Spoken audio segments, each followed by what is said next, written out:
This is the Russian Dynamite, Masha Slamovich. Becca here. This is not America's Sweetheart, Davian. And It's Billy Starks. And the super fly guy, Trayvon Jordan. This is the fly side flyer, Jalen Brandon. Hardcore Princess, Jules Malone. Hi there, this is the Bubblegum Princess, Alexia Nicole. This is the Brazilian Wonder Woman, Christy James. This is the baddest black belt, Chennai Kai. This is Kid Bandit. The smash hit Joel Bateman. This is Robin Renegade. Cody Hawk. Brutal Bob Evans. And you are listening to Wrestling with Entertainment, one of my favorite podcasts in the whole wide world. Hello, and welcome to the show. It's Wrestling with Entertainment, the only audio experience on the web today, the trusted choice for interviewing all your favorite wrestlers every Tuesday and Wednesday, and previewing and reviewing the latest shows from WWE, AEW, New Japan, and everything in between every Saturday on YouTube and Castbox, sponsored by Rogue Energy and Player One Coffee. I'm, of course, your host, James J., alongside Kaliko in the house, Kaliko Yachts. I mean, that's literally and figuratively, I'm in the house. There used to be a show called In the House. I think it was... Corey in the was house. Well, that's Corey in the house, but there was another one in the house with LL Cool J, and it lasted like 10 episodes. I think Corey in the house lasted longer than 10 episodes, though. Oh, yeah. Yeah. I mean, because it's Disney. You got that Mickey money. LL Cool J did not have Mickey money. Hey, Dave the Barbarian didn't last more than 12. I mean, true that. Well, Disney shows aside, it was a good week for Wrestling With as we interviewed, who did we interview on Tuesday? Oh, we interviewed, Horno and Claudius, the referees from Poland. Incredible interview. Interviewers, just a great interview. Definitely go check those interviews out if you haven't already. And then on Wednesday we interviewed Damian Gray, another interesting, incredible interview. Damian, a great interviewee as well. Definitely go and check those out in the archives if you haven't already. That brings us to this week. This upcoming Wednesday, we have Seneca Sunshine, the tag team partner of Disco Ray, a friend of the show. We talk about that, her issues with J.R. Lindsay, winning her first singles title, going for tag team gold, some interesting cosplay promos, and a hell of a lot more. Ballet as well. She has background in ballet. We talk about that. So definitely a lot to unpack in that interview. Go check it out this upcoming Wednesday, I should say. And yeah, and just stay tuned to our YouTube channel and on Twitter and Instagram for information on who we're interviewing, when we're interviewing them, and links to those interviews at Wrestling with E. Alright, since we're done putting ourselves over, it was a great day for wrestling because we are wrestling with the news. And a big piece of news this week is Ava Rain, known as is it Ava Johnson? I don't know what her non-gimmick name is. The Rock's daughter has left WWE, no longer with the company. And yeah, that definitely shocked quite a few people. But if you really watched her stuff on NXT, you could see that there wasn't necessarily a lot of passion behind, her words or motivations for being there. I'm more than sure that it was her own decision not to continue with WWE. But your thoughts on Ava leaving the company? I mean, she left on her own attrition. I mean, give her that. I mean, and I think she tried it. It's just one of those things where it's like, just because the one person was great doesn't mean them genes necessarily get passed down. And because she tried as a wrestler, but they somehow made her a manager, which was off the wall. But I mean, it's not like she got fired. At least she was able to leave on her own terms. Do you honestly think And that they were going to fire her, considering her father literally owns a portion of the fucking company? but she's been there before he was even put to the board. She's been there for a hot ass minute. I mean, true, Like, but I mean, there wasn't. Do you honestly believe that they were going to fire her at any point in time? I don't think that they were gonna fire her, but what I'm saying is that we've seen it where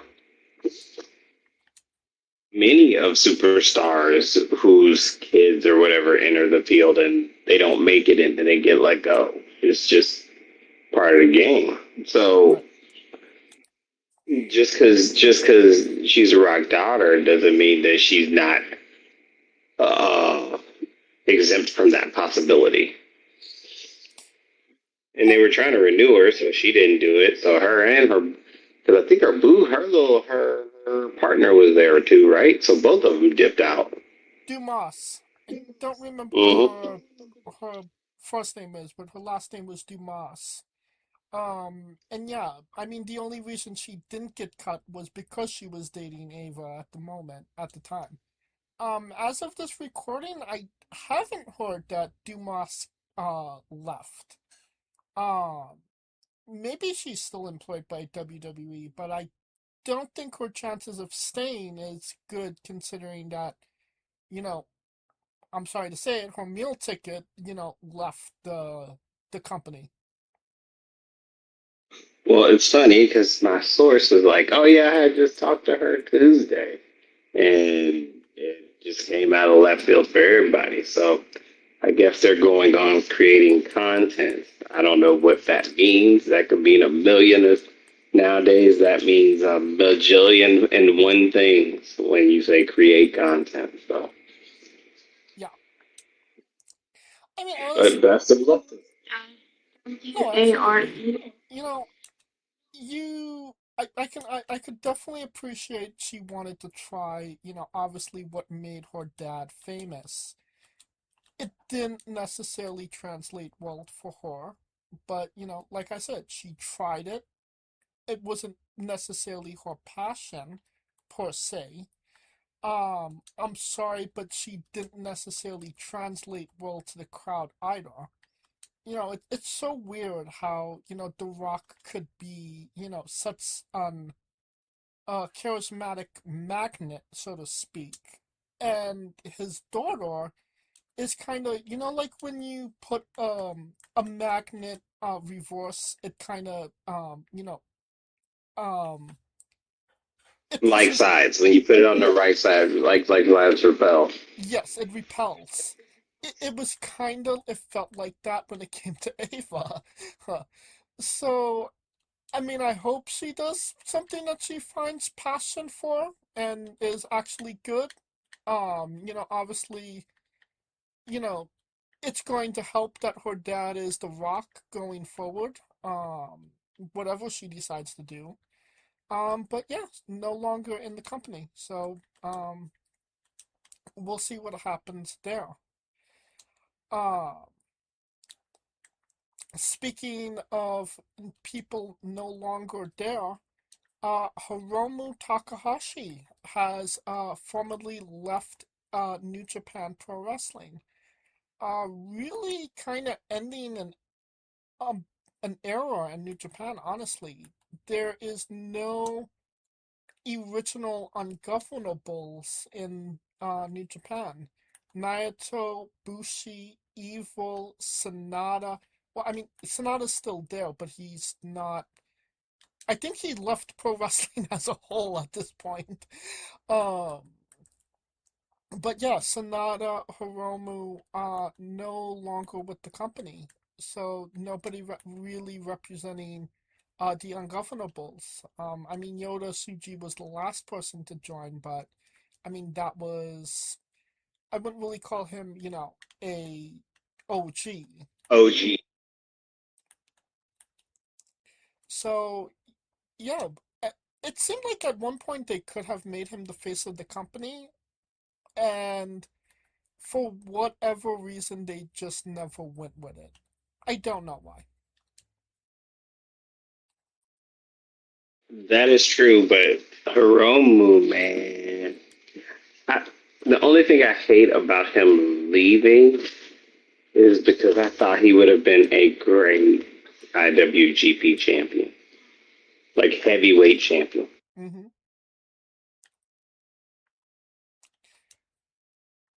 And I feel like, well, not even feel. I think he basically. I just don't. I think they probably. I mean, they pigeonholed him in the lightweight division so long, um, that it just like hindered him. I think the best shot that they had when he was gonna be the champion was for him to take it off Evil. When Evil turned and became the champion, and they had that, that's where they could have pulled that trigger for him. And keep in mind, that was Oh, 5 years ago. yes. 6 years ago. My bad. 6 years ago. It was 6 years ago. Yeah. So, I mean, to me, that was like, and I think that was like right when he had came back from breaking his neck, and he went through it. Um, but a guy of his stature, man, and a guy of his skill set is, man, just so. I mean, as I hold my drink, I will pour one out for Lij because now all of them gone. All of them gone. Just all of them gone. I think The I still have my Lij shirt, so I'm gonna hold it in my closet. I'm just gonna snug it real tight with the snuggies tonight. Lij is no more. I mean, it's definitely like definitely an end of an era for New Japan, as a whole. Just considering, Bullet Club disbanded a month ago, and now the last, remnants of Lij just, vanished from the company. So, I mean, it's just, honestly, it's just crazy to think about, you know? The one thing I loved about Lij, over, and the one advantage I think they had over all the other factions there, that it was only just five people for like the longest. Right. It literally was just them. They didn't. They added one more towards the end, but for the most part, it was just them. They didn't care. It was, it wasn't like the Bullet Club where they had like a gang of people where they had to do like East Side, West Side, or Chaos, or what's the other one? United. What's it? United United Kingdom, Empire. Suzuki Gun. Suzuki Gun. Yeah, yeah. The one thing that's the biggest key I loved about it. They were pretty much like the Japanese Four Horsemen to me. They never really, except like they didn't change the parts. They just kept it all the same. And that's what I missed about Lij, man. Ugh. I'm going to wear that shirt tomorrow. I mean, I still wear the cap, the baseball cap regularly, so, I mean, still very prominent in my, dress wear. Um, but yeah, um, with them leaving, maybe this is just a bit of, pop culture news, but as a lot of people know, Bad Bunny won Artist of the Year or Album of the Year or something of the year at the Grammys. He um, won. He won the Grammy for best album becoming the first Latin star to win the Grammy for Best Album. Speaking fully Spanish, yes. There you go. And obviously, later today, he'll be performing at the Super Bowl. And he is actually expected to be back in WWE sooner rather than later. Um, are we going to see a Bad Bunny match at WrestleMania? Honestly, I had two requests. One, for him to perform Booker T at the halftime show. I tell everybody, if he does Booker T, I'm happy. But if you don't put a wrestling reference in this show, we fighting, Bad Buddy. Fighting. And two, I think, honestly, it could work. I mean, him and Logan Paul could be good. Um, Stupidly enough, I thought the same thing. But, but I also feel like, and I'm sorry, but it's a waste of Logan Paul. It's, I mean, he would be the most logical sense to put against Bad Bunny, but that helps Bad Bunny. I don't see where it helps Logan Paul all that much to wrestle Bad Well, Bunny. because it's more or less it helps him because he's getting he's getting an audience that he potentially hasn't tapped into, which is the Hispanic audience. Where would Logan Paul need to tap into this Mexican audience? Because I'm gonna let you know why. Because here in my city, predominantly Hispanic, they know who Logan Paul is and they drink his primes. So if you don't think that if Abuela is trying to figure out who Logan Paul is or don't know who, just tap into it. I think it's just more of an eyeballs view match. Although he could come back and team with Damien. Damien's a good guy now, so maybe a tag match with him and Damien versus somebody. So I mean, it's a matter of how he's going to come back. Because if he was going to come back, he should have just came back at the Rumble. To be quite honest. I don't think he could have, just logistically. Well, logistically, but what I'm saying logically, it would have been easier to see the gauge who he could have a potential match with, right? That's what I mean. Or he could be probably an ambassador for AAA. Because, I mean, considering that they own AAA now. Well, what about, you mentioned, Damian Priest. What about Dominic Mysterio? Ooh. I mean, you want to go with Dom Mysterio, you want to expose him to a larger audience. The people that know Bad Bunny, a large portion of people know who Rey Mysterio is. So you say, hey, this is Rey Mysterio's kid. And, it immediately piques interest in people. You know what I mean? I mean, I know what you mean. The issue there I have, the only issue that can arise is who's going over, pal? Who's going over? I mean, Damien, it was easy for Damien to go over, and he was more than willing to go over for Bad Bunny because it was basically two Puerto Ricans fighting each other in Puerto Rico. But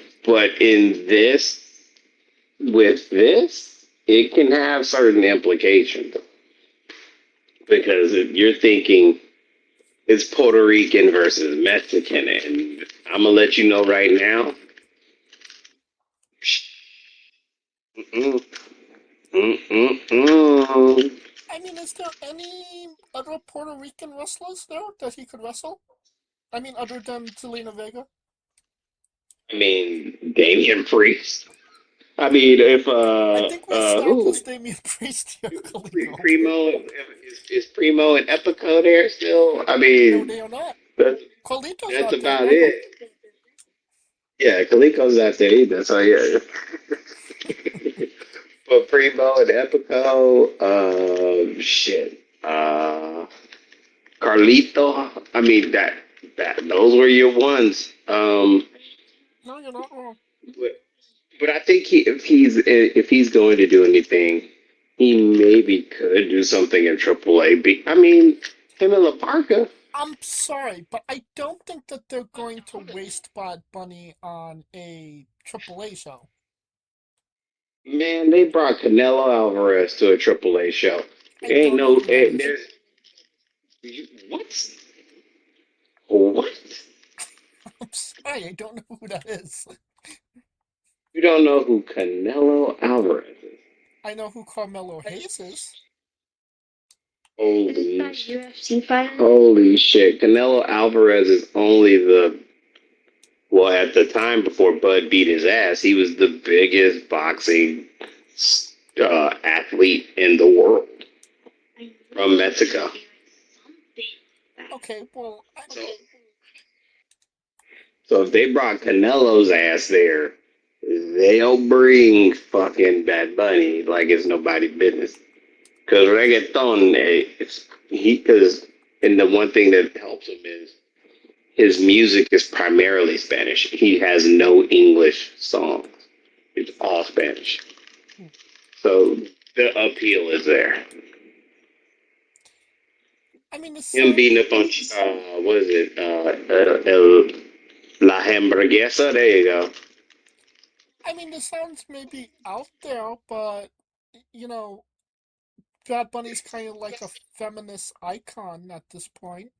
What if you have him team with Kit Wilson, and they could be, you know, fight Toxic Olivia together. Hell Get no. Kit Wilson over a bit.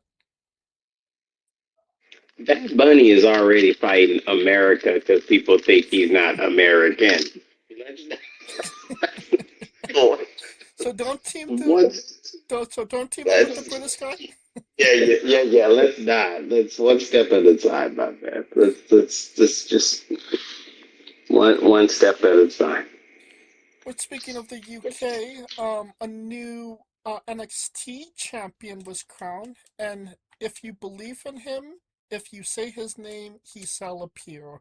Joe Hendry is your new NXT champion. Low-key, I was surprised that they went with Joe, considering, you know, Ricky was right there, and it seemed like Ricky was the logical choice. Um, but, I mean, they didn't bring Joe Hendry just to be a jobber, and, um, maybe, I mean, I could have definitely saw him win at, like, a stand and deliver, but no, they pulled the trigger now, and honestly, it was a pleasant surprise, and I popped when he won. What say you, Kaliko? I mean, he was probably the most logical choice. I mean, to be quite honest, if it wasn't for Javion getting called up and getting caught in that custody battle for his services between the main roster and NXT, it would have been Javion to me. Oh, yeah. And and I think Joe Hendry being the champion, especially a face champion, he's able to rise up the level of competitions of the people that are trying to come up. Because right now, they don't really have that much main event NXT talent. You're not wrong. So him being champion helps elevate the others who are going to be gunning for him for the title. I mean, other than Ricky, Ricky Starks and, well, Ricky Saints, I should say, and Joe Henry. I Yeah, mean, those are literally your only two established names on the brand. I'm right. sorry, but everybody else in that match was not, established. And I mean, your only other big name, I would say, is Ethan Page, and he's, killing it as, the secondary champion. So He's killing it as not only the secondary champion, but AAA mixed tag champion. basically, he's killing everything he's doing. Pretty Um, much, which was disappointing for him because he was just getting into the where like he was beefing with Ava, which kind of like but it kind of fizzled out, honestly, because I mean, when The you Rock did it, and I think he could have.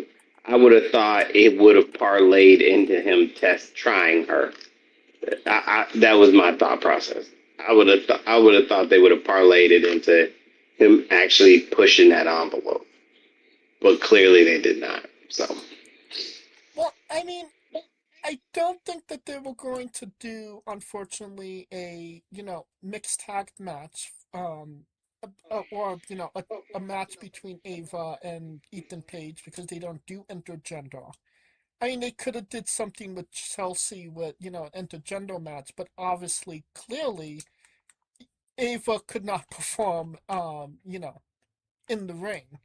So clearly she couldn't wrestle. Yeah, yeah, so I mean, it kind of was you know they were trying they made the best of what they could with what they had. Unfortunately, they didn't have a lot, but yeah, I mean, back to my point. I mean, Ethan Page is one of their biggest stars, but he is just killing it. Everything that he's doing on the secondary level. Um, but everybody else in that ladder match was primarily still trying to come up. Um, I mean, Keanu is that was his second match ever. Shiloh Hill is going to be a megastar one day.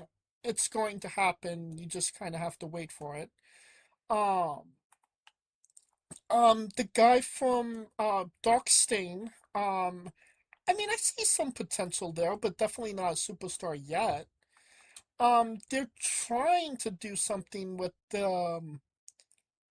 Miles Bourne. Not quite there yet. So I mean, it was between Saints and Henry for sure.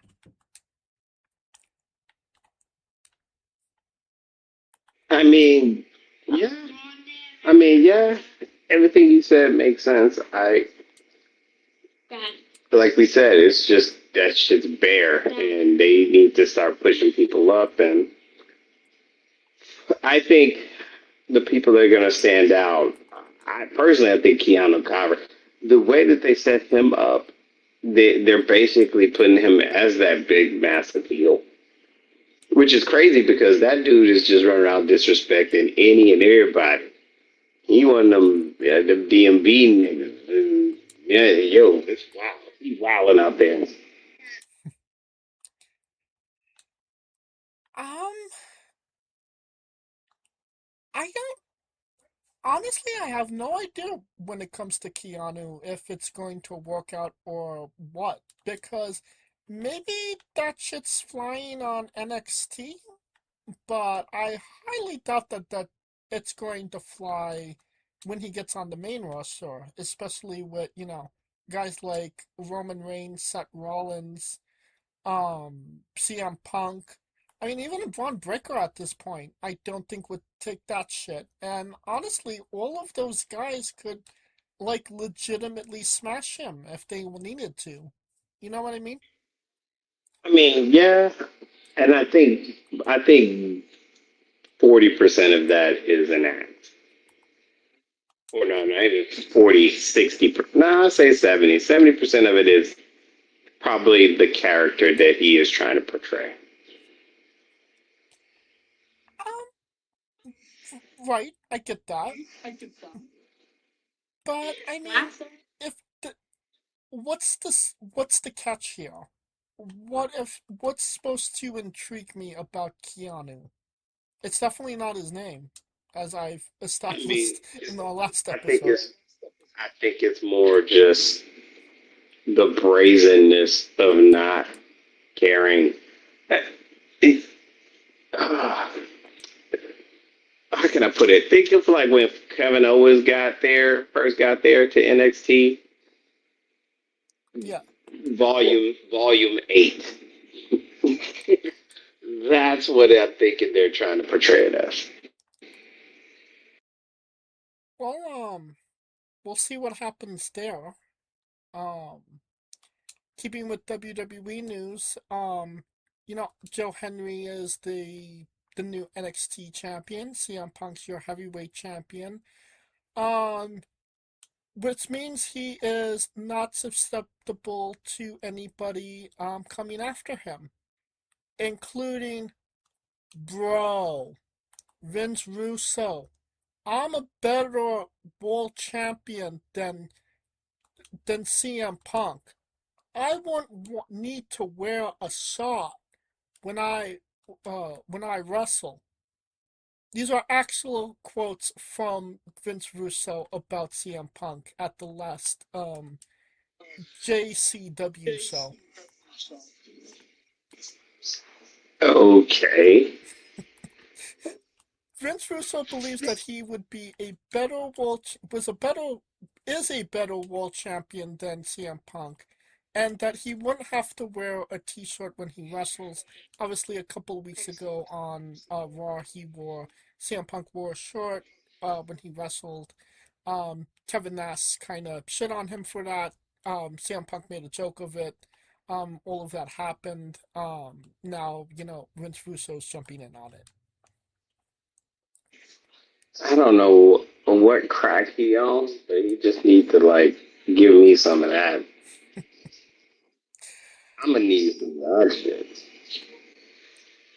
I mean, I feel like it's just Vince Russo Vince Russo crap doing Vince Russo crap. First and I foremost, mean, you already said it. Vince Russo shit, doing Vince Russo shit.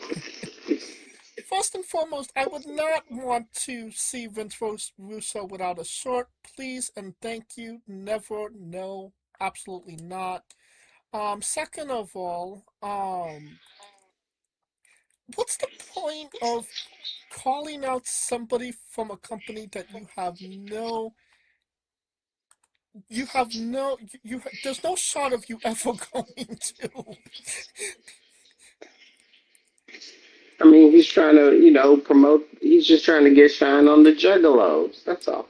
Just stirring shit up for. I mean, that's how it goes, right? You gotta start at the pretty much like kind of like how AEW used to just go shit on WWE I mean, for the people that left, or they still are. So that's my point. Like, which leads me to a great segue. I don't know if you saw it, but a lot of people saw it. Ricochet had a complete and utter crash out on Twitter about oh, I saw that crash WWE. out. Oh my God, I mean, I don't know who crashes out harder between them, him or his wife. I mean, those who crash together smash together, so. I mean, they were clearly No, perfect for no, each other. those who smash together crash together. There you go. There you go. Potato, tomato. Um, but yeah, for anybody that doesn't know, I don't even know what caused the crash out to start, but he went to Twitter and said that WWE completely destroyed his legacy With as his love too. That was the thing. It yeah, was about the love of it, and he felt like he didn't have the love because he would rather have. So for the audience, he basically went on a tirade about how he'd rather have wrestled in the indies because he feels like he has a passion for it more so there than the WWE, and that the WWE has a tendency of killing legacies of wrestlers who are more known on the independents now. there, how can I say it? It's I get what he's trying to come off with on this because he's essentially saying, like, prime example, Shinsuke Nakamura, New Japan fucking legend, goes to WWE. He has that hot start, but everything kind of fizzles out, and they're kind of like hot and cold, hot and cold, hot and cold with him. And he feels that is a detriment to Shinsuke's legacy. Or like, and I get his point there. I get where he's trying to come with on that. I also just think, like, when it comes to wrestlers, I don't think I see what he's saying as far as like it may hinder a little bit, but I don't think it ruins their legacy. No. Because I mean, if that was the case, then AJ Styles would kind of, his 10 year. You're basically saying that WWE is kind of like the make or break over their overarching career, and I don't think that would be the case. I mean, Athena's legacy is probably better now than it was in WWE. And I also think that, WWE became a pivotal point in her legacy. Like, you can't, I guess people are just thinking like, okay, people are just standing catering or whatever the case may be. But, if people are tired, they go out and bet on themselves and then they come back and be better. I mean, it happened for Cody, it happened for Drew, it happened, you know what I mean? So, Right. So for everyone he's saying it killed a legacy, you can make the argument that there are people that left, did well, came back, became bigger. So, the fact of the matter is, not everybody is going to translate well to a WWE crowd. Some people do it quite well, like an a la AJ Styles, a Tyler Black. People know him as Seth Rollins now. That's Rollins. I Kevin. mean, Asuka. Yeah. Asuka's the perfect example. No one outside of the wrestling community knew who Asuka was. And you remember everything we kept saying when Asuka lost to Charlotte at WrestleMania, and people were like, oh my God, they fucking ruined her, and she's just been killing it. I mean, I would say that Asuka is just as relevant, if not more relevant, right now with what she's doing with Kairi Sane, as she has been her whole entire career. She fires on all cylinders, and she translates well. I mean, Kevin Owens, Sami Zayn, these are all guys that transitioned to the system quite well. Unfortunately, and I'm sorry to say this, but Ricochet never really translated well as a talker in pro wrestling. He wasn't really great on the mic, but neither was AJ. Yes, true, but AJ would still be able to get his point across and not look like a bitch doing it. You know what I mean? I wouldn't say look like a bitch. I would say look, it would. He could cut a promo and it didn't feel forced. Well, I mean, do you remember when Drew McIntyre literally told Ricochet to shut up, and he literally shut up for Drew McIntyre? I mean, that's not exactly a good look for him. You know what I mean? Right. And I mean, even if you look at, his last run, I mean, they didn't exactly not give him a big opportunity. They put him against Logan fucking Paul when Logan Paul was at maybe his most heat-seeking at the time, period. And, they even got, what is his wife's name? Samantha. Samantha, thank you, Samantha Irving into the mix. And he didn't do anything with it. They give him the benefit of the doubt. They put him against quite literally the biggest heel that they had in one of their biggest shows, SummerSlam, in a big arena, and he fumbled it. I'm sorry, but he did not do it well. I mean, when the guy's telling you, she's gonna, your woman is gonna say my name at the end of the match, you gotta do something with that. And, he didn't necessarily have to win the match per se, but, he could have definitely said, well, I didn't win, but I definitely got a chunk of his ass at the end. You always say, when it came to the Street Profits, they were funny, haha, until it was time to have that second gear and have that killer instinct. We never saw that out of Ricochet. And He had ample opportunities to show it, and he went further into his shell rather than come out of it. I see your point. I think the Logan Paul thing would have been, if there were ever a time to show that, it would have been then. I also think that, he's also was very well regarded as being coachable. So to me, that's what the rep he got backstage. They liked him because he was coachable.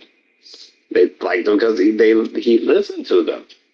And maybe he thinks that him listening to them made him not really like wrestling no better or lose the passion for it, because he was doing what he felt was the right thing or being the right guy, kind of like Natalia, in a sense. And that was one of the points he made. He didn't want to put people over. He felt that his job was to put people over while desecrating his own, career, his own legacy. But I don't feel like putting people over is a bad thing. And again, you're talking about AJ put James Ellsworth over. Same with that's segue. Chelsea Green, for some odd reason, people think that she's that way, and the thing is that if does the audience see you that way? I mean, you're talking about somebody that had a match with Brock Lesnar.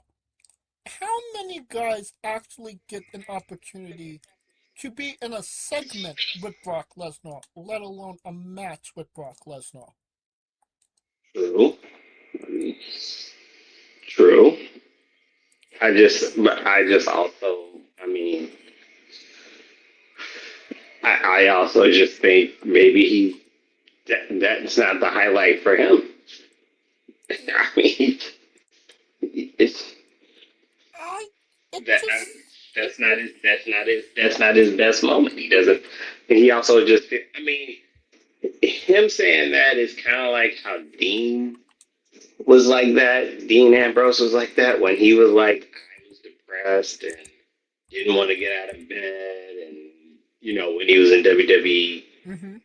And now he's in AEW and he feels like he's able to focus on. Because keep in mind, AEW, that's all they do is wrestle. They don't go on the shows. They don't go on tours. They don't do all the, the sports centers and they don't do all of that. They just crash out on Twitter. Crash out on Twitter.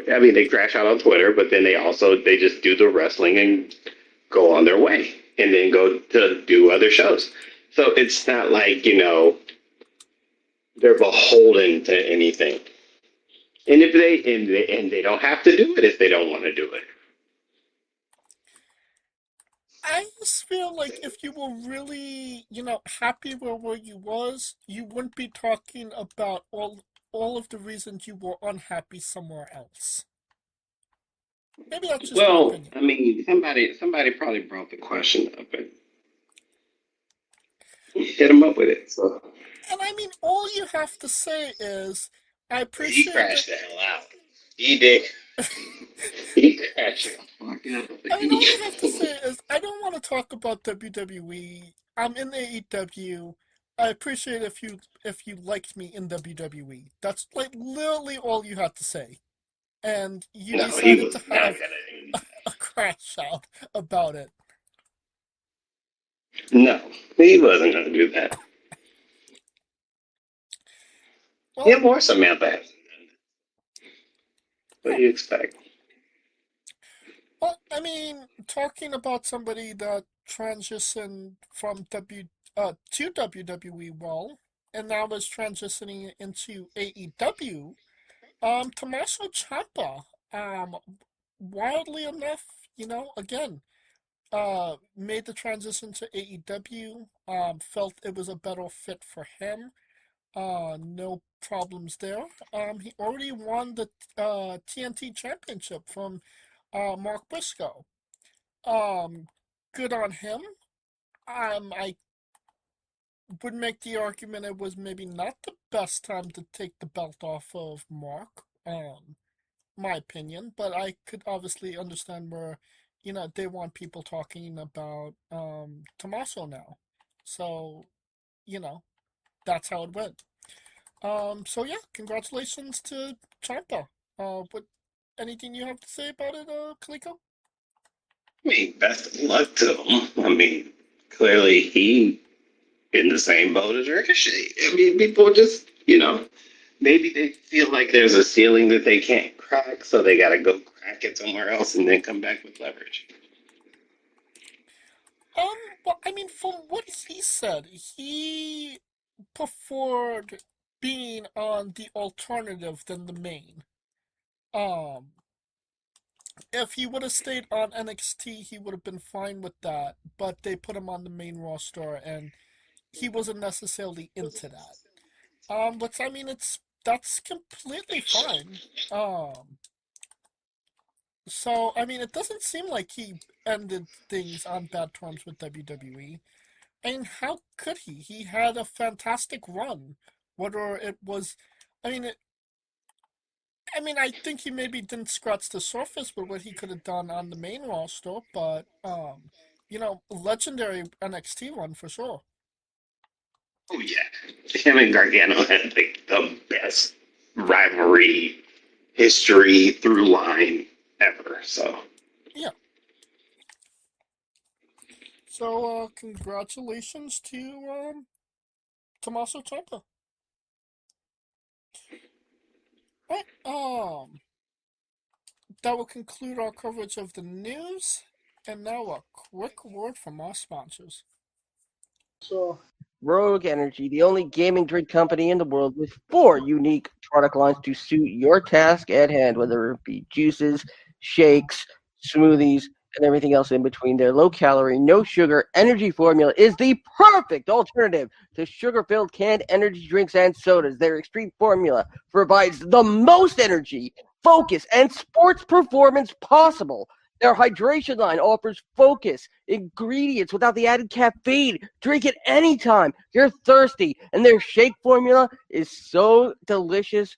Who doesn't love a cookies and cream, 0-calorie energy milkshake? First and foremost, they've designed every Rogue product line with performance and effectiveness in mind. It is critical that you look at the nutrition panels of drinks when comparing options. There are countless off-brands out there that are presenting low-quality, poorly dosed formulas that amount to expensive caffeine water. Every formula they produce is designed with optimal levels of high-quality ingredients. Additionally, you won't find a powdered gaming drink brand that dissolves better. No need to have chalky textures in your drink. Their taste profiles are unmatched. specifically designed for gamers, athletes, students, entrepreneurs, people with hectic schedules, individuals with low energy, podcasters who can't shut up, people who are health conscious, and so much more.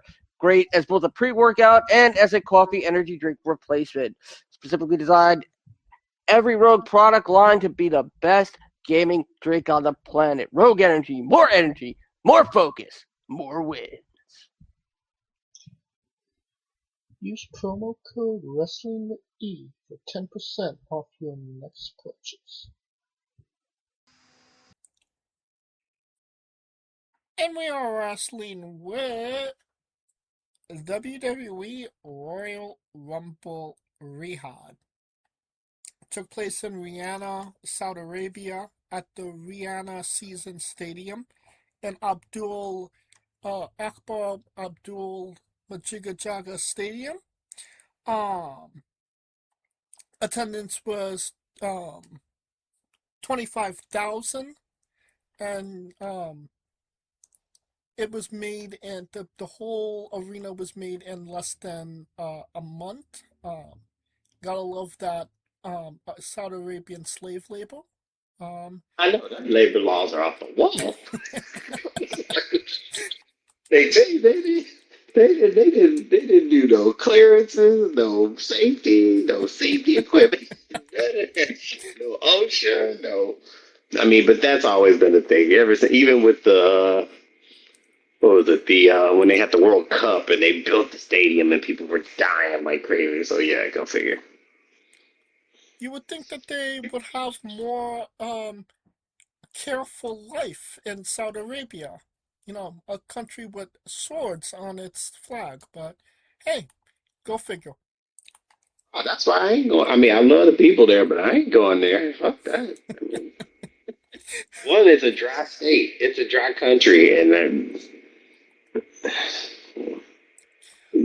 ain't no sense in me doing. Just that alone is a disqualifying.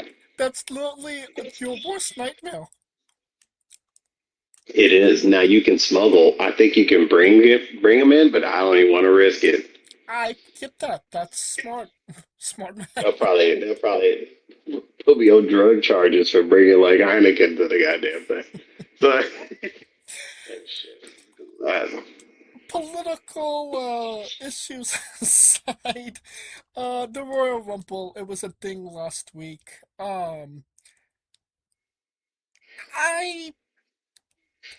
It left a lot to be desired. I think it did what it needed to do, but I didn't think that it was maybe executed in the best fashion that it could have been. Yeah, that's my kind of feelings about the show. But how did you feel about the show as a whole? There was definitely not as an anticipation or an excitement as there usually is, for a Royal Rumble. Because it was in Saudi fucking Arabia. Mm-hmm. I mean, I had friends that went there, which is cool.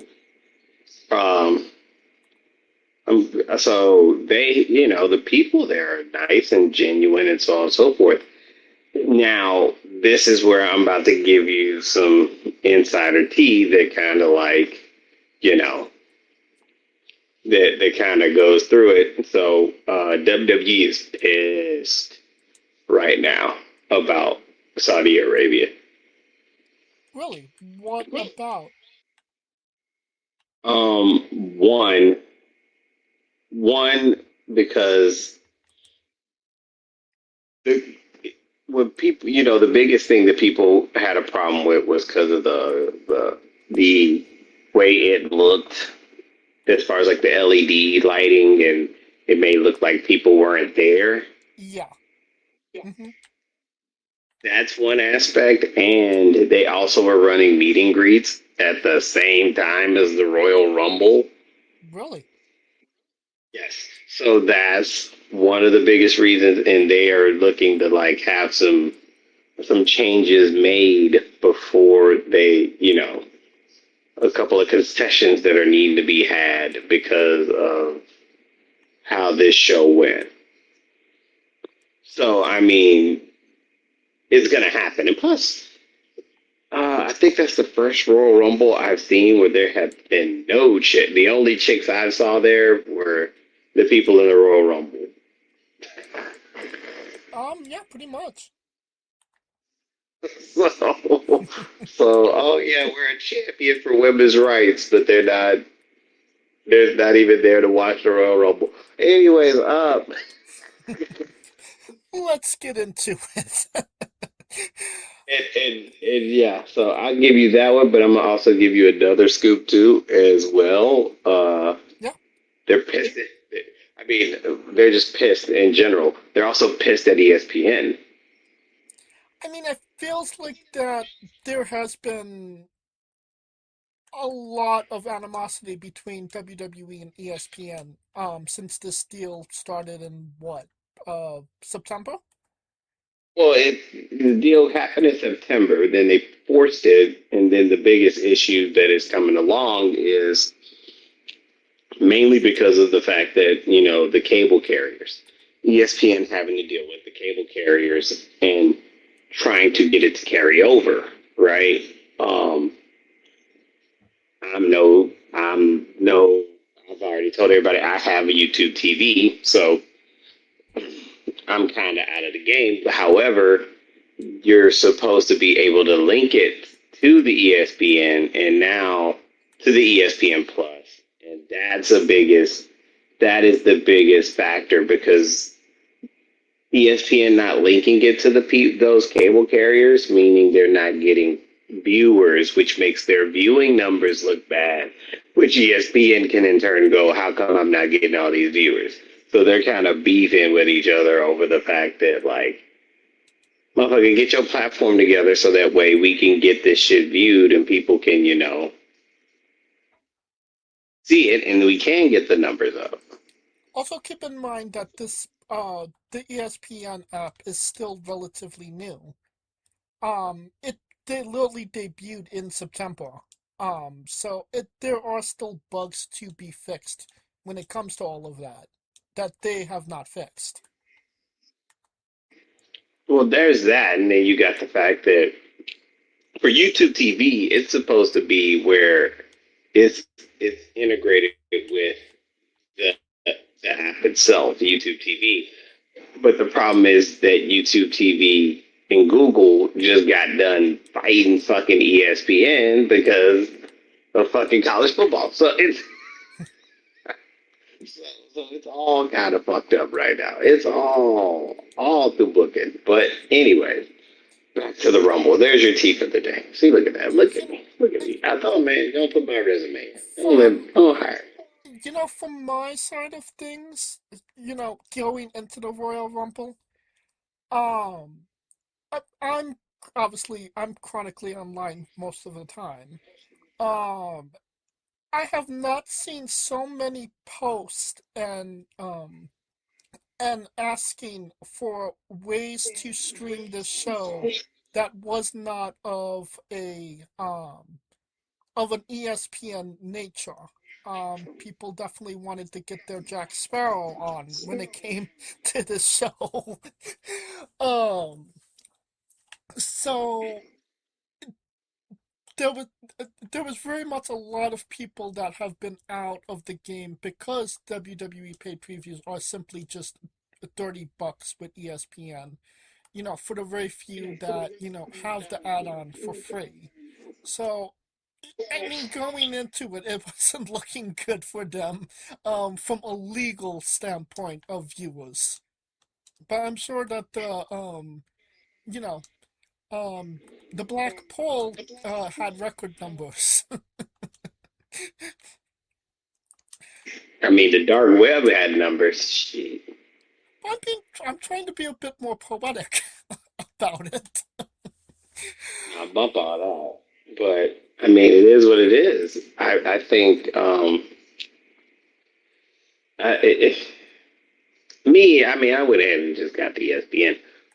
But I also understand, I think there's a lawsuit going on with that, too. So, I mean, a class action lawsuit in which, because the people are kind of pissed because they're like, oh, because there's a link where you link it to your cable provider, but it still makes you have to pay them the money to watch it, which is the frustrating part.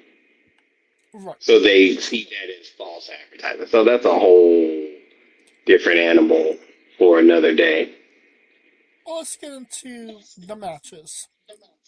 Liv Morgan won the Dirty Woman Royal Rumble match, and she will be getting the WrestleMania 42 main event of her champion of choosing, in 1 hour and 7 minutes. I thought that this was actually a good match, and I think that this was the most balanced Royal Rumble, um, in recent years, honestly. Not just for the women, but the men as well. They had a perfect balance of current stars, their biggest stars, new and up and coming stars, and a few, legends and surprises as well. So I was pretty pleased with how the whole match went. Um, I was very excited that literally all three of my picks in the whole Royal Rumble were in the final three as well. Um, so that definitely pleased me. And I think that the right person won. Liv deserves it. She's deserved it from day one, the first Royal Rumble. She's been in all eight, and she's deserved to win. So this was a long time coming for sure for her. Um, I feel where things get a little bit muddled and taken away is, like I said, the excitement for the show. Um, it was reported that a lot of people actually left the arena because they did not want to see the women. Saudi Arabia, women's right capital of the world. No, it was because of the meet and greet. They were running meet and greets during the Royal Rumble, which was weird. But because usually you have those ran until, you know, and I mean, stop them when the show starts. It's also worth noting that the show started at 10 p.m. Saudi Arabia time.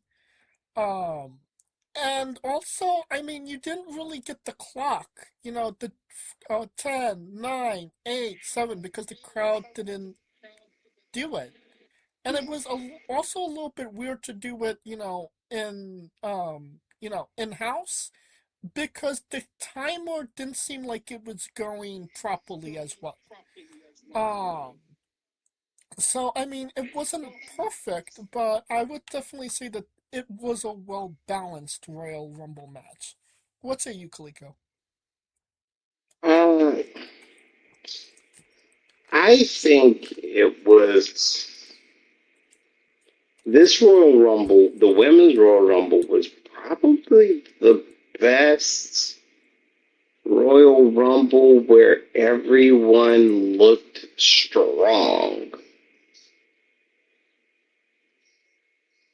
Like, there were a lot of people that got, I mean, people were getting shine, which is crazy. Um, so the shine was bananas. I mean, Lash Legend came in there, looked like a fucking stud. Oh yeah. Natty got shine. Yeah, it was really good, very very good. Of course, I mean, we both agreed it was Liv's to lose. Right. And oh yeah, there we go. So yeah, we usually do the Royal Rumble theme.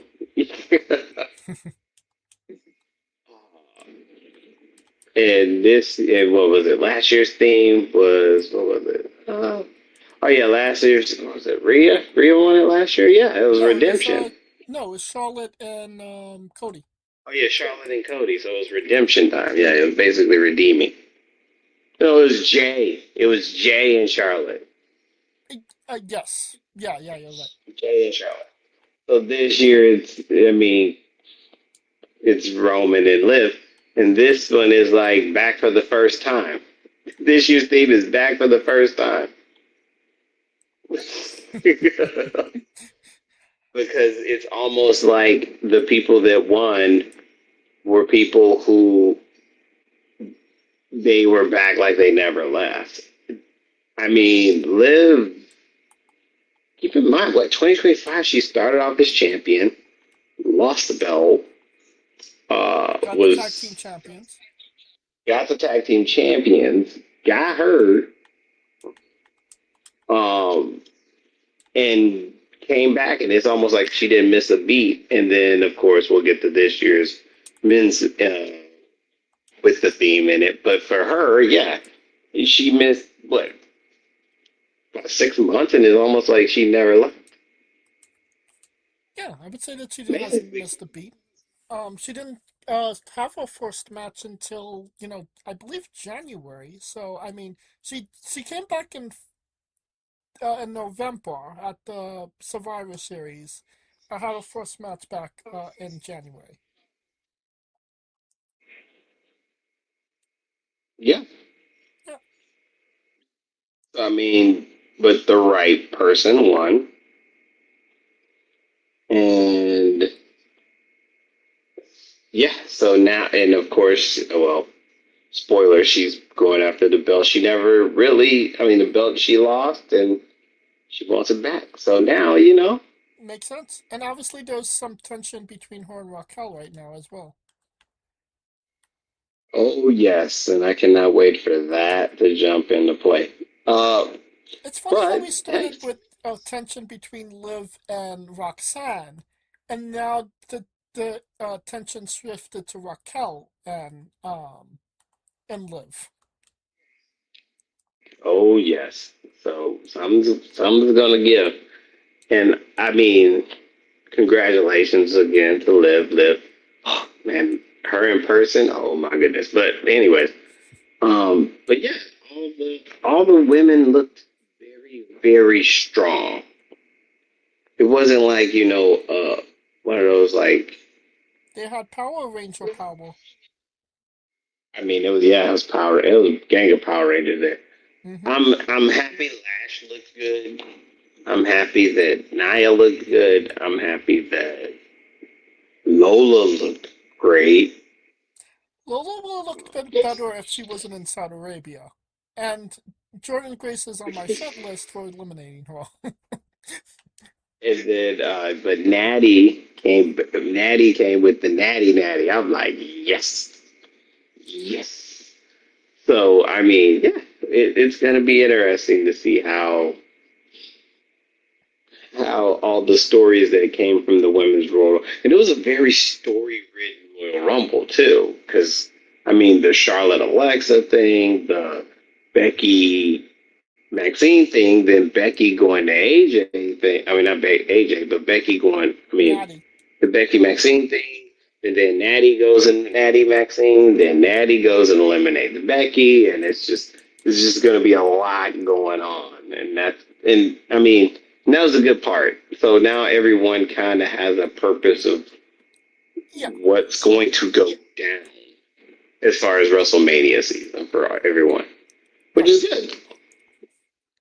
Oh, absolutely. No one felt left out story-wise, which is great. Low-key, at the end, I was kind of rooting for Soul, just to kind of have that, well, an NXT superstar won the Royal Rumble, and their first try at the Royal Rumble.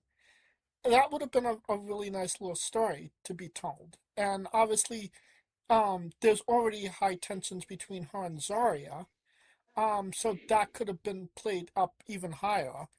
But yeah, like I said, Liv was definitely the right call. Even though low key again, I was kind of rooting for Soul. Low key, yeah, Soul Bid. I was like, yo, that is. I mean, she's basically where who was it? Roxanne was last year. Low key next year, I think it could go to Soul, honestly. Depending on how this year goes for her. but I think the future is bright for Sol Ruka, considering how well this went. Zarya, I'm Oh not so yeah. sure. I mean, if you bring that whole, what's the word? If you bring that whole story up to the main roster, I think it could work. I feel like Zarya needs like a really strong performance against Sol, or it's going to be. She's gonna get lost in the shuffle real quick, honestly.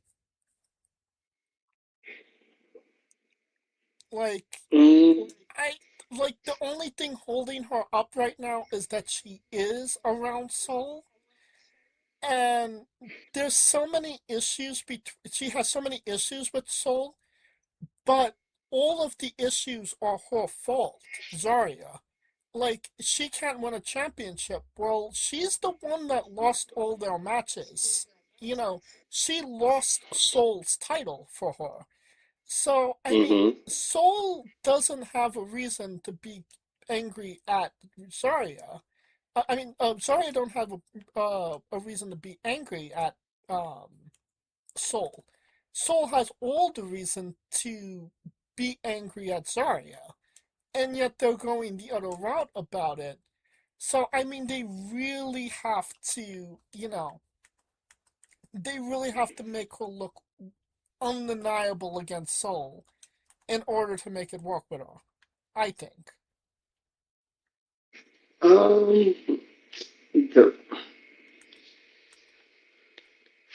well, we'll see how they. I mean, it's been a damn near a freaking fissure about to be as far as like the way that they're breaking it's just a slow burn. So it's just a matter of when I'm thinking stand and deliver is where this tipping point's going to hit.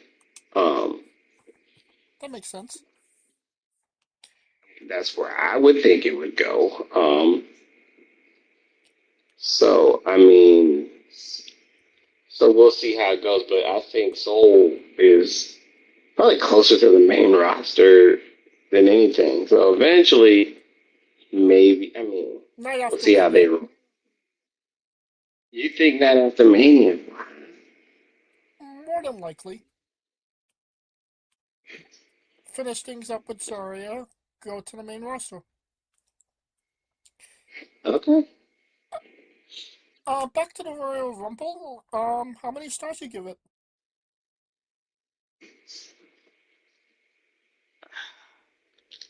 It was a good 4-star match because everyone had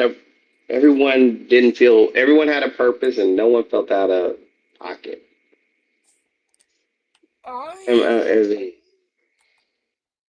I agree. 4 stars. Wait, did Uncle Dave review this show? Looking it up right now. You know, he didn't do TNA, so God knows, but Yeah. I mean, it was Saturday morning. He probably was up too late watching Stardom. Oh, he did do it. There we go. See, look at that. All right. Probably still pissed because Hiromu's gone. But I think this was before Hiromu was gone. you know he gets the scoops before we do. Sure he does. Like he doesn't get those scoops straight from Tony Khan's bedroom. I mean, the Bucks were feeding him. The Bucks feed him, man. They are his meal ticket. So, is it once again time for that segment, Kaliko? It is very well timed for the segment. I mean, we didn't do it. Did we do it? This might be the first one in 2026. Look at that. No, we did for Wrestle Kingdom, no? Oh, yeah, we did Wrestle Kingdom. So this is the first WWE version episode of Guess That Rating. I mean, there's only 4 matches. You can't miss this shit. Okay, so it's a women's match, so that's good. But it's also WWE women, so that's not so good. Um, it's also in Saudi Arabia, which is terrible. I mean, yeah, the fucking costumes were just yeah. At least they made fun of it with the Instagram videos of them morphing. Yeah, they had humor about it. Oh, and to seeing JC Jane in the Royal Rumble just did my heart wonders. I was so happy to see her finally get called up after being in NXT for so long. So good on JC as well. Oh yeah. 3.5. You are cheating, my man. All right. I'm vibing with Uncle Dave already. Already tuned in. All right. Um, career-threatening match. If AJ Styles loses, he must retire. AJ Styles lost to Gunther in 24 minutes and 15 seconds. Honestly, I'm sorry. Excuse me. Honestly, a fantastic match, but I don't know what you would expect less from AJ Styles versus Gunther. I think it had everything it needed to have in the match. It had those little elements and moments of, AJ almost tapping out to Gunther like John Cena did. But fighting through and persevering. He almost had Gunther a couple times himself. They did quite well with, telling that story for sure. Um, I feel like I was somewhat mentally prepared for this because Nakamura kind of spoiled it on his Instagram that he was leaving at the Royal Rumble. Um, so, when he faded to black, unfortunately, and took the technical submission loss, I, I mean, yeah, I was still melancholy and it kind of sucked, but I also got it as well. Um, I think it's nice that AJ is able to go out on his own terms, when he actually wanted to go out rather than being, forced out or, not able to go out. Uh, chasing that dragon as some of them do. Um, I am under the impression that we might be seeing him in another company sooner rather than later, but that's yet to be seen. But I mean, if we're just talking about the match, I would say it was just a fantastic, solid match. What say you, Kalika? I mean, we both were wrong here, man. We really thought AJ was gonna pull this off. We did. But um, and it's melancholy, but I mean, I do, I understand it, and we've had a time to process it, so I've had to process it and accept it. He went out on his sword. I mean, at least they didn't have him tap. He literally just passed out. So that gives him the dignity of losing. It's not like Cena where he did the like, I can die now. Great way to put it. Right. So, so I mean, yeah. But all in all, a great match, great storytelling. The crowd was really into it. Um, considering that They were not there for the women's match. you know, well, that's a whole nother topic. But anyway, very solid match. To me, if this is truly it for him, the pleasure to have him be so nice to sign my title twice is a godsend. I mean, considering I saw that dude live at TNA and WWE, so she's like he's one of those ones, man, and it's crazy. It is just crazy that it's over. Although he didn't take the gloves off, Right. which kind of lends me, which was crazy. You know, it's been, see, now my mind's all over the place because now I'm looking at. I remember I saw a meme where John Cena was having his retirement home, but we've been low key been privy to AJ Styles' retirement run this entire time, and we didn't even know it. And they kind of showed it at the Japan show. Because that, if anywhere he would retire, I would have thought Japan or TNA. So, all things considered, he was just, he was ready to roll. And it sucks because he still got so much to give, I think. But it, unfortunately, the right person won because it fits into that gimmick he has. Career killer. So, so he's about to go find Nakamura next, but I mean, he didn't kill his career, but he straight up murdered Dragon Lee on Raw. Like, he looked like a Da Vinci painting, the way that he hung him from the ring. Gunther needs to be on the first 48. So that's where he needs. Yeah. So there you go. But solid match, 4 stars. Gonna give it 4.5. Thought it was really good.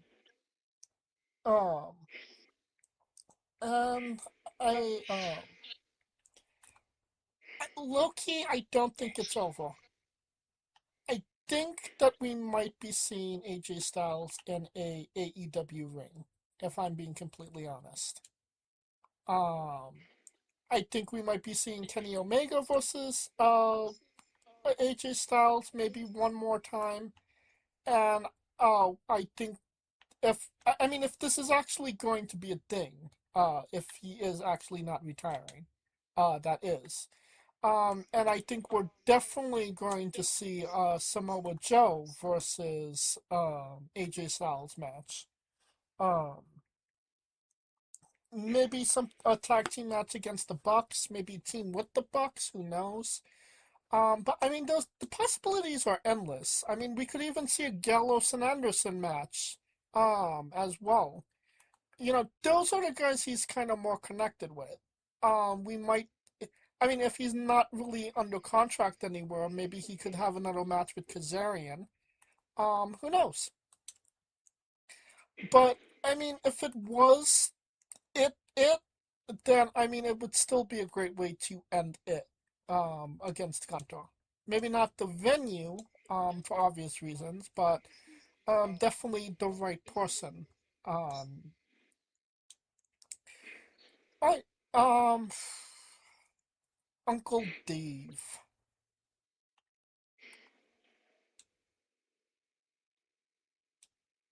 4 stars.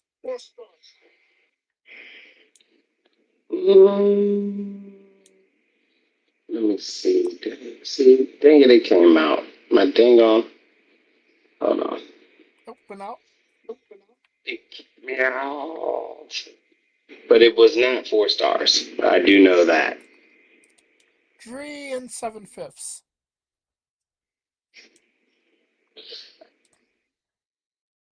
Oh, there it is. Now that I'm back in, it's actually higher. Never mind. Oh, 4.5. No, not 4.5. 4.25. 4.25. Gotta get the quota. Gotta get that quarter. Alright, You earn no cents.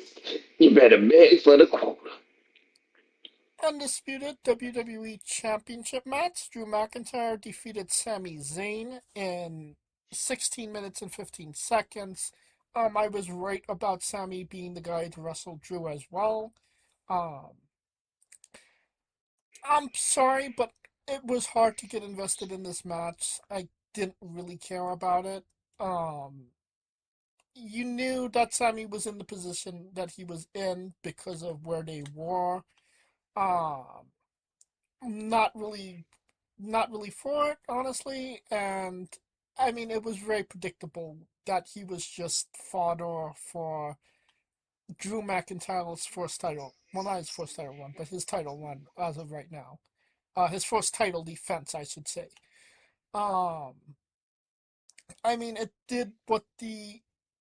definitely understood the assignment for sure. But it didn't really get me invested. I was uninterested. What say you, Kaliko? I mean, we kind of knew it was going to be, you kind of knew Drew was winning. I mean, it's Yeah. kind of a given.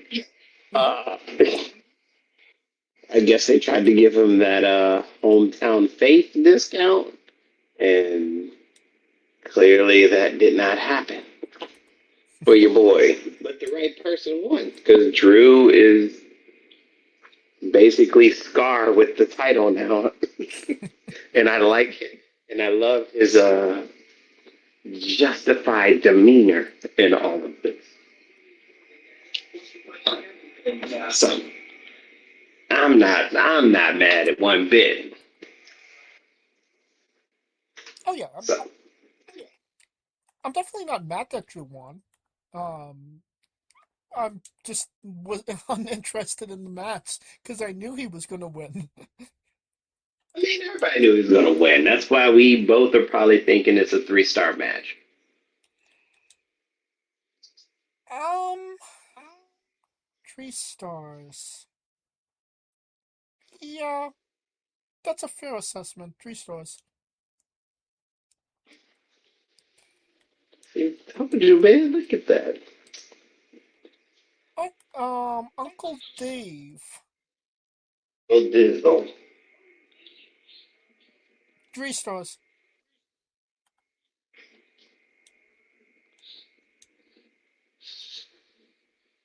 Dang it, this thing, I hate these pop-ups. It's this motherfucker. Anyways, higher than Three and three a stars. 3.5. Nope, 3.25. Oh, Lot of quarters. He's making change with all this. can I get a All these dollar for dollars. these quarters? Yeah, I know, right? Alright, 30-man Royal Rumble match for the main event of WrestleMania 42. Roman Reigns won by defeating Gunther, last eliminating Gunther in 56 minutes and 10 seconds. Unlike We did not take Roman in. unlike the women, I felt like this was a lot more disjointed. Um, I mean, maybe that had something to do with the fact that they went on at 1 a.m. in the morning, and people were tired, and, I want to say that they were uninterested at this point, but they were definitely fighting sleep, and people were, piling out as well. Well, we know they weren't fighting intoxication. Yeah. So, I mean, it, it had some moments that were good. I liked where they got Braun Breaker out of there before anything, significant happened. If he's not gonna win, like, why have him in there anyway? Um, I thought that they presented Oberfemi fantastically until they just eliminated him, like, so nonchalantly. Like, it was, none of the eliminations felt like they were big eliminations. All of them kind of just seemed mundane, like, oh, this guy got eliminated. Oh, okay, they're gone now. I think that they did Trick Williams dirty. Like he stayed in there the least amount of time between the three NXT call-ups.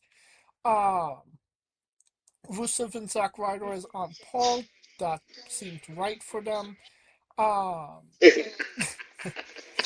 um, Powerhouse Hobbs came in, and I mean that's nice for him, but he definitely did not get the pop that he could have gotten if they were somewhere other than Saudi Arabia. Um, LA Knight, biggest fucking pop of the night, at least for them on the men's side, and he gets eliminated by Cody nonchalantly, like literally out of nowhere, and it meant nothing. Like, what the fuck? Like, I hated that. And honestly, once he got eliminated, my enthusiasm for this Rumble kind of drained. Like, I was, Died. yeah, it definitely died. So I was not, I was definitely upset about that. Low key after night one, LA Knight lost. I was low key. I was going for Gunther, honestly. I mean, why not? I mean, he literally just killed AJ Styles' career. Why not have him win the Royal Rumble and make it a complete shit show for the people? Like really build on that heat. But no, they went with. I mean, obviously the biggest star that they have, the most logical choice for the crowd that they were up in front of, Roman Reigns. I could make the argument that he didn't need a Royal Rumble win, but that's to each their own. But what what remained of the crowd at that point didn't seem upset about it. Yeah. Honestly, it was just not. It definitely was not balanced as the women's. I don't feel like it was as memorable either.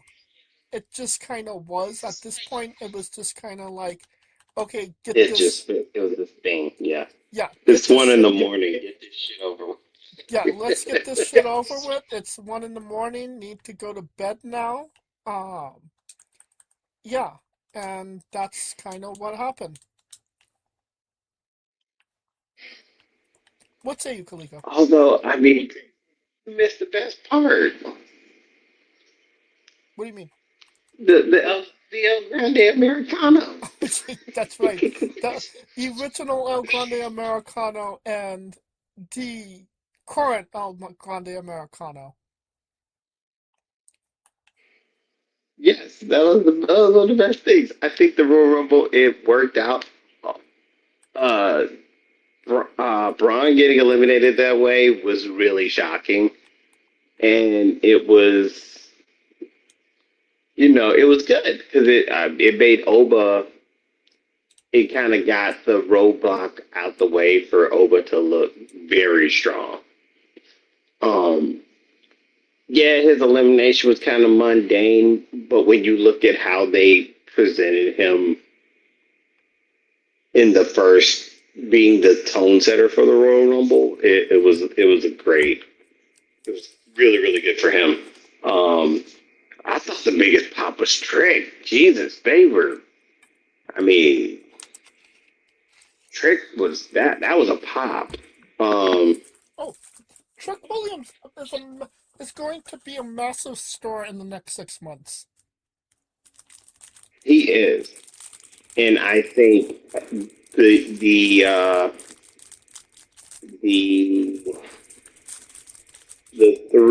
the camera where it was Javion, Trick, and Oba is telling because my source from my sources, the pillars, the future pillars, the four pillars, as they say in the AEW, the four pillars for the next generation are those three and Lash Legend. That last one kind of comes out of nowhere, honestly. I don't think so. Because I think, well, her and going against Nia was the test to see whether she could hold her own, and she can. And I think they're going to put her in the stratosphere. I wouldn't say like a Bianca, but I just think like a very strong, a stronger Bianca. I thought that was telling, which is very telling because, I mean, as a black guy, I ain't gonna lie, I'm praying, don't fuck them over. I think So you would have to be like a massive moron at this point to fumble Trick Williams. Like, he was in a match with Randy Orton, Damian Priest, and Sami Zayn, and he looked like he belonged against all of those guys. And not even belong, but like he should have been the guy that won. So but they're gonna fuck around and put him with Carmelo Hayes at Mania. Nothing wrong with that. I love Melo, but I just think the way that Trick came is way stronger than what they did with Melo. And so that part. LA Nice pop was nice. The funniest thing of the night for this match, and this is me watching it with my son. So Jay Uso comes out, right? Mm-hmm. Starts doing his thing. And then, of course, he does the whole thing where he's like doing his shit, you know. Mm-hmm. Oh, let's play this music back. And my son literally looks and goes, Jay plays too much.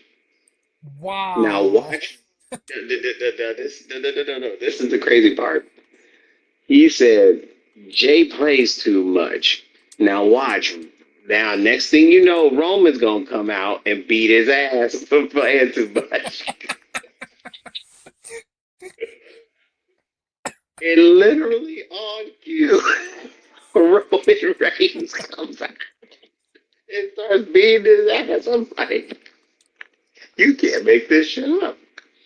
You can't make this shit up. If you ever wanted a 9-year-old, any kid to be in wrestling, let him look like an oracle. That might. Hey, you're He was teaching like, him well. He's starting to predict match plays and gimmicks. I swear to God, we were looking and he was like, he played too much. I was like, yeah, he played too fucking much. And he's like, now watch Roman come out and beat his ass or now he gonna beat him up for playing too much. And I'm like, oh fuck, he sure did. And he even did the whole let's run it back and just smack the shit. Smack the piss out his ass. So yeah, I mean that was the funniest thing in the Rumble. When Gunther came out at 30, I was like, bro, they better pull this trigger. No kidding, should have. They really should have. I was like, they really should have pulled this trigger and put Gunther as the winner after retiring people. Oh my God, that's gonna be the craziest thing ever. And it almost happened. It almost happened. Brock, this is the first time also, in my notes, this is the first time Brock was in it, and it looked like he wasn't the most lethal motherfucker in the ring. Yeah, because I think that it was because every time that Brock Lesnar was in the Royal Rumble before this, there was a reason why Brock Lesnar was in the Royal Rumble, like from a story wise line. The one year he was the champion and he eliminated half the field. Lost them. Yep, and then the one year he was, no, he wasn't. Was he the champion? Yeah, he was the champion in that Royal Rumble. And then... Was it 2020? Yeah, 2020. It was 2020. Yeah, Drew eliminated him. And then, like 2 years later, he was... Lost to Bobby Lashley and then went back in and won the Royal Rumble. Yeah, and then challenged Roman. So, I mean, and I don't believe Brock Lesnar was in any other Royal Rumbles between those two times. So, this was just, he's a big star, we need him on the card, basically. The Saudis gave him money, and they were like, "Yeah, Yeah.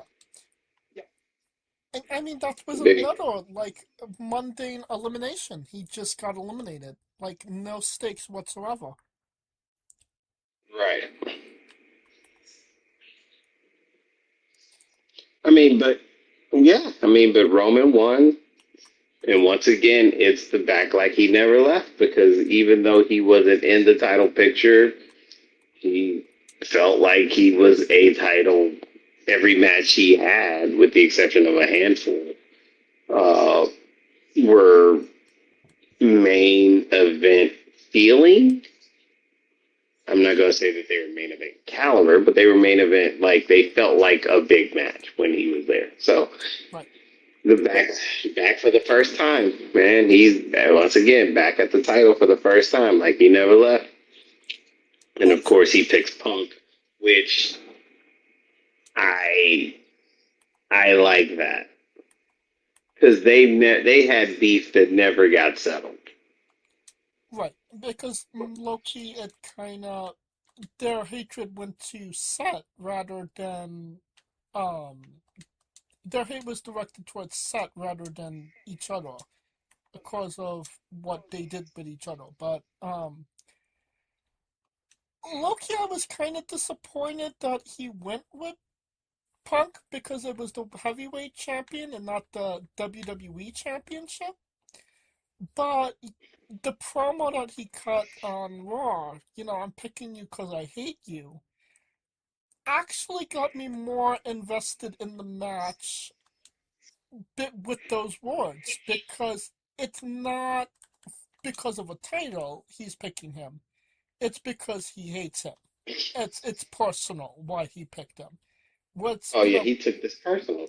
So personal, the personal problems, kind of out make it more interesting rather than, they're just going for a championship.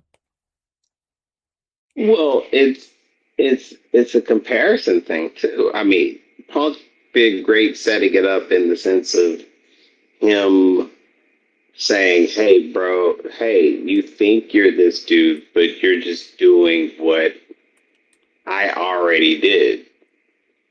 And just because you had the belt longer don't mean you did it better. And I am this." And Roman just threw it all on the. He threw that shit on the table, boy. You could tell he took it personal because he was like, 10 years ago, motherfucker, you made this shit harder than it needed to be for your boy. I brought up the podcast, brought up the Zebro shit. I'm like, bro, this cooking. He's cooking. I've never seen Punk.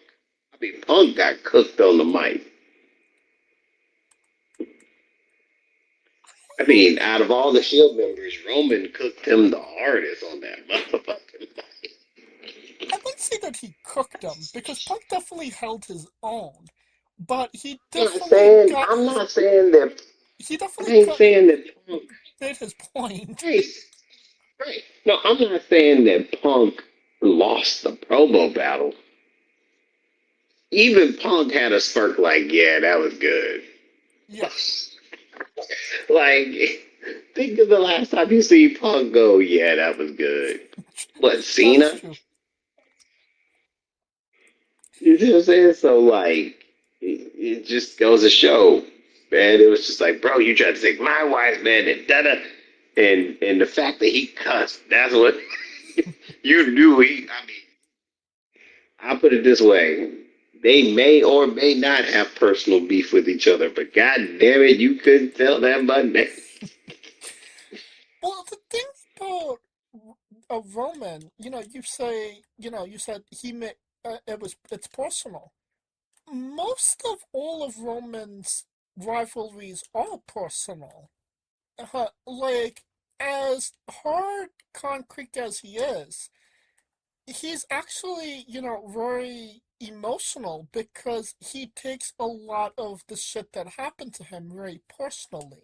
Personal. And that is an Achilles heel of his character. Right. The inability when it's personal. And this is where it can, I mean, prove me wrong. This could be where, like, you remember when Roman went against Seth at the Rumble? Mhm. And Roman had the match, but because he said he was not willing to let it go personally and figuratively, he cost himself the match. He didn't lose the title, but he cost himself the match because he couldn't let it go, taking it personal. So that has always been his Achilles heel as a character, like, because he's the guy who's loyal.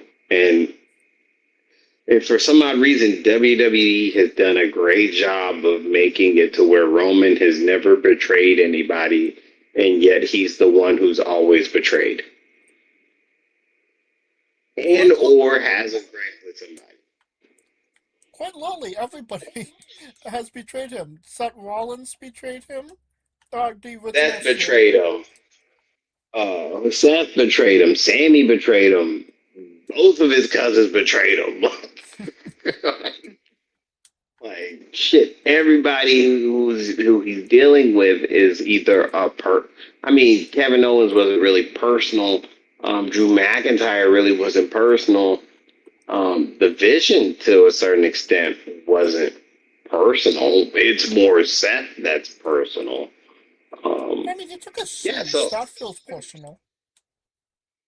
One can Yeah, but he got the shoe back. He won the match. He got the shoe back. So there you go. Yeah. But so my point is that personal. Just keep a lookout on that personal when we're heading to the match, because it could be a factor that costs us in the match. But anyway, they sold me on this. I was like, shit, let me go and get my ticket to Vegas now. Fuck it, we go. I'm gonna have to wear like a shirt with like half Punk, half Roman on that bitch or something. I don't know. Really, you're undecided? I thought you'd be full on Punk. Oh no! I mean, Roman. How can I put it? Roman was never really bad to me. It's just that they thrusted him.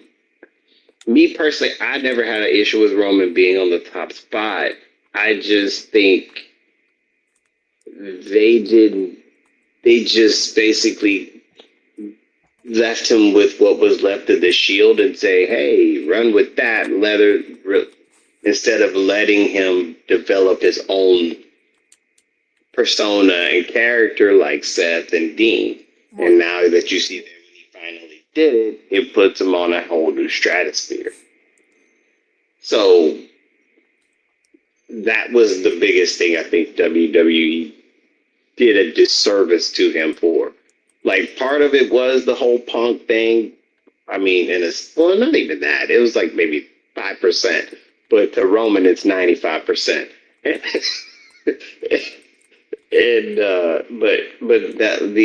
But to me, the biggest part of it was he still had the Shield gear and all, and the Shield music, and so it essentially didn't allow him to become this guy or himself. Right. So, because keep in mind, he had the cancer diagnosis, left, came back with the same gimmick. Yeah. And so that's what, he got the We're Glad You're Okay pop, and then he got the we're glad you're alive. We're glad you're alive, but we still fucking hate you. Yeah. But we don't want you to win. We still don't want you to win. So I'm like, man, you're just doing a whole disservice. Just saying.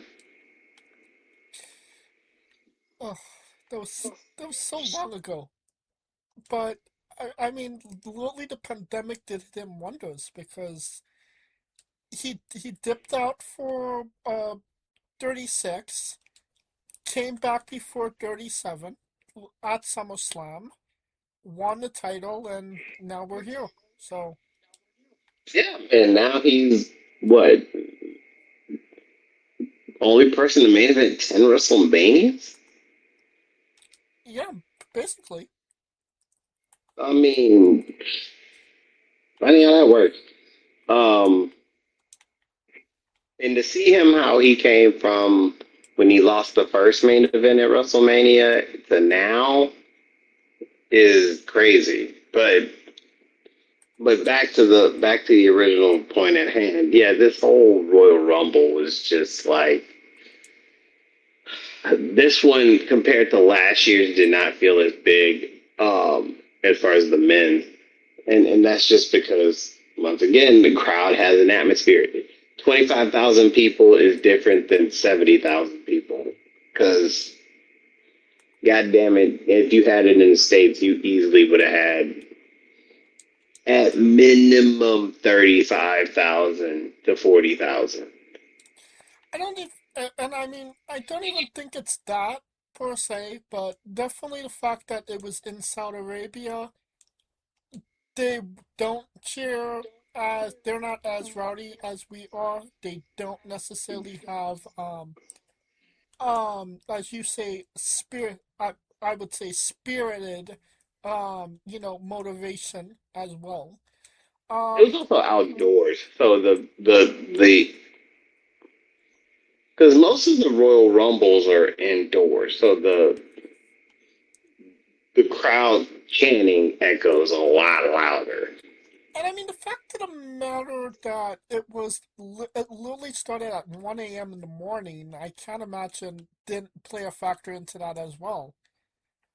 I It, don't know, def- do they get hazardous pay for that shit? But it, it definitely felt like WWE just wanted to get this shit over with so they could go home. It did not seem like they were like, oh, gung ho about putting on a golly good show for the Saudi Arabia people. Um, Which kind of gets me worried about WrestleMania being there next year. Like, it's gonna be the most throwaway WrestleMania ever of all time. Like, we're gonna look mm-hmm. at WrestleMania 9 and say, oh, well, that was good times. Literally to that level, but, who knows? But it definitely did not get me any more optimistic about it being there next year anyway. So, there was that. Mm-hmm. Um, I think it's just a matter of star ratings, no? I mean, for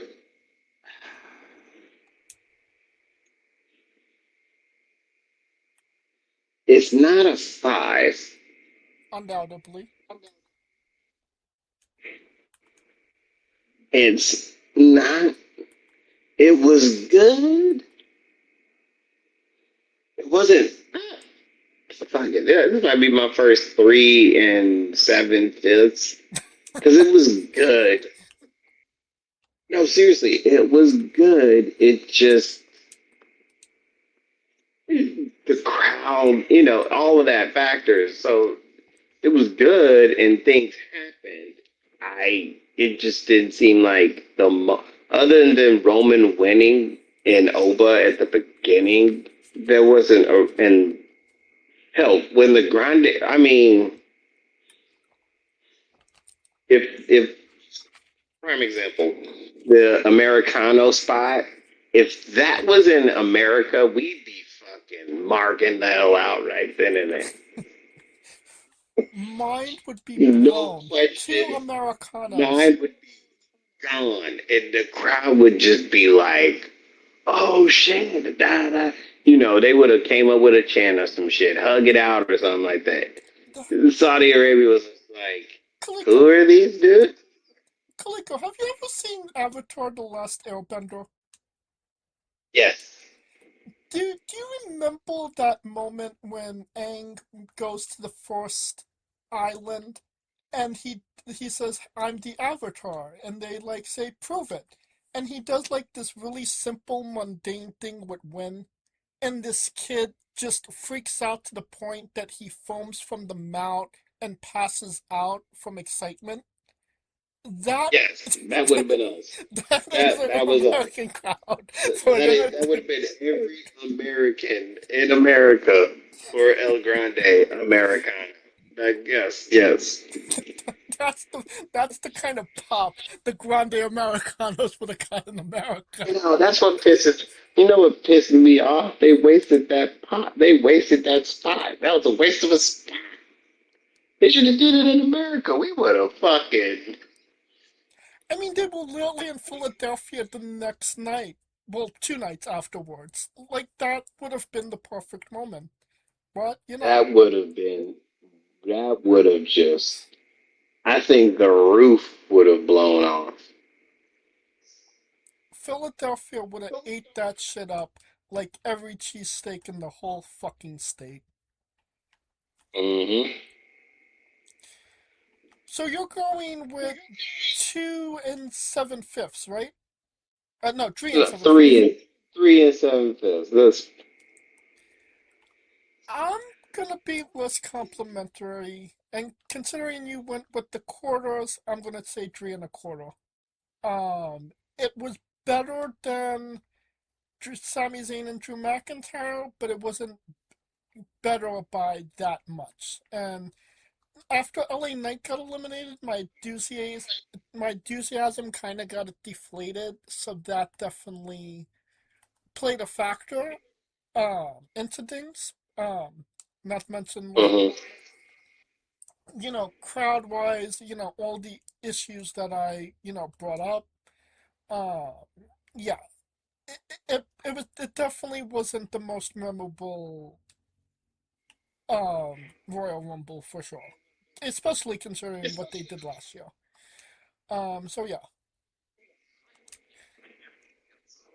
Alright, so Uncle Dave. Oh, excuse me. Jesus. See, mine next to Uncle Dave. I'm allergic to Uncle Dave. Anyway. I'm gonna say that me and Uncle Dave are vibing 3 1/4. Yeah. Oh. Yes, no? Oh. Yes. Higher. 3 1/2? Higher. 3 7/5. 3 7/5. Okay. Uncle Dave was a little bit more forgiving than I was, I suppose.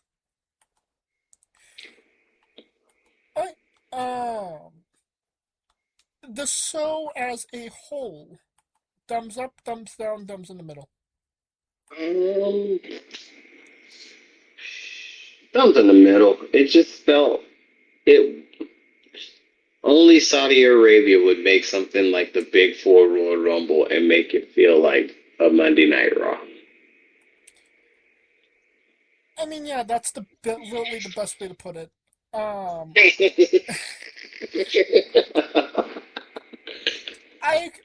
definitely agree with you. I'm not gonna say that there wasn't good shit on the show. The women's Royal Rumble Good was shit, good. yeah.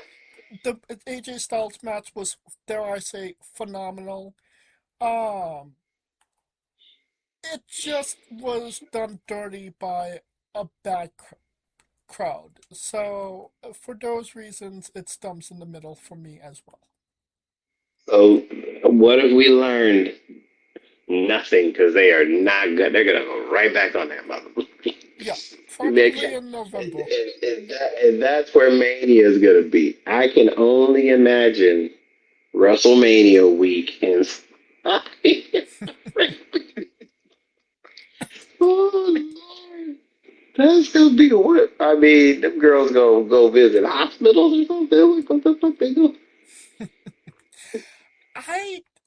It's gonna be very interesting to see what they do WrestleMania for the weekend. If they're going to do like World and the community events and everything that, yeah. This will be the one area WrestleCon like, fuck that. Yeah, there's definitely not going to be a WrestleCon in Saudi Arabia. Yeah, it will not be in Saudi Arabia. Like, fuck this shit.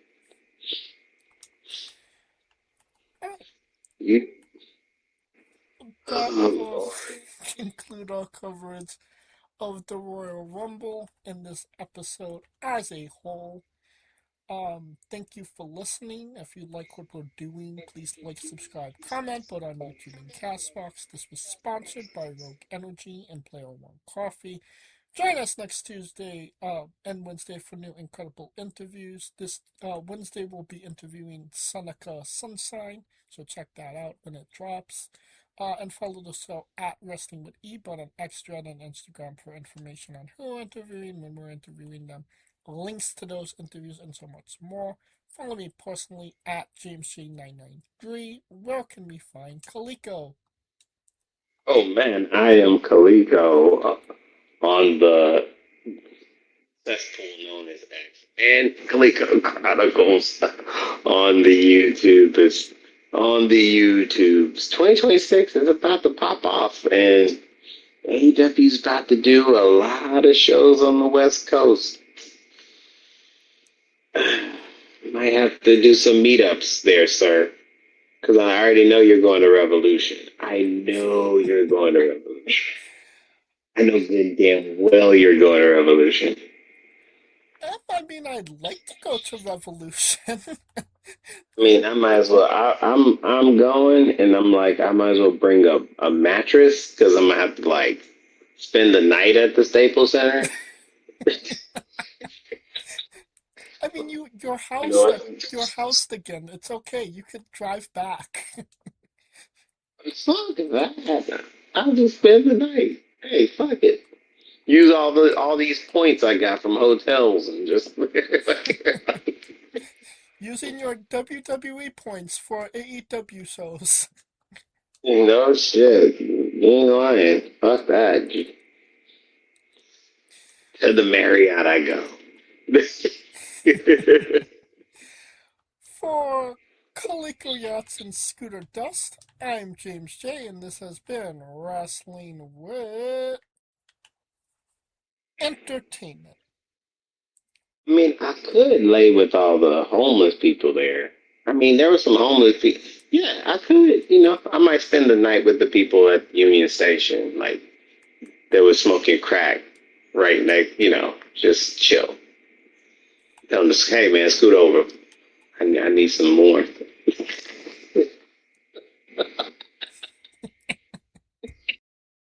Hey, folks, this is the Colossal Mike Law, and you are listening to Wrestling with Entertainment.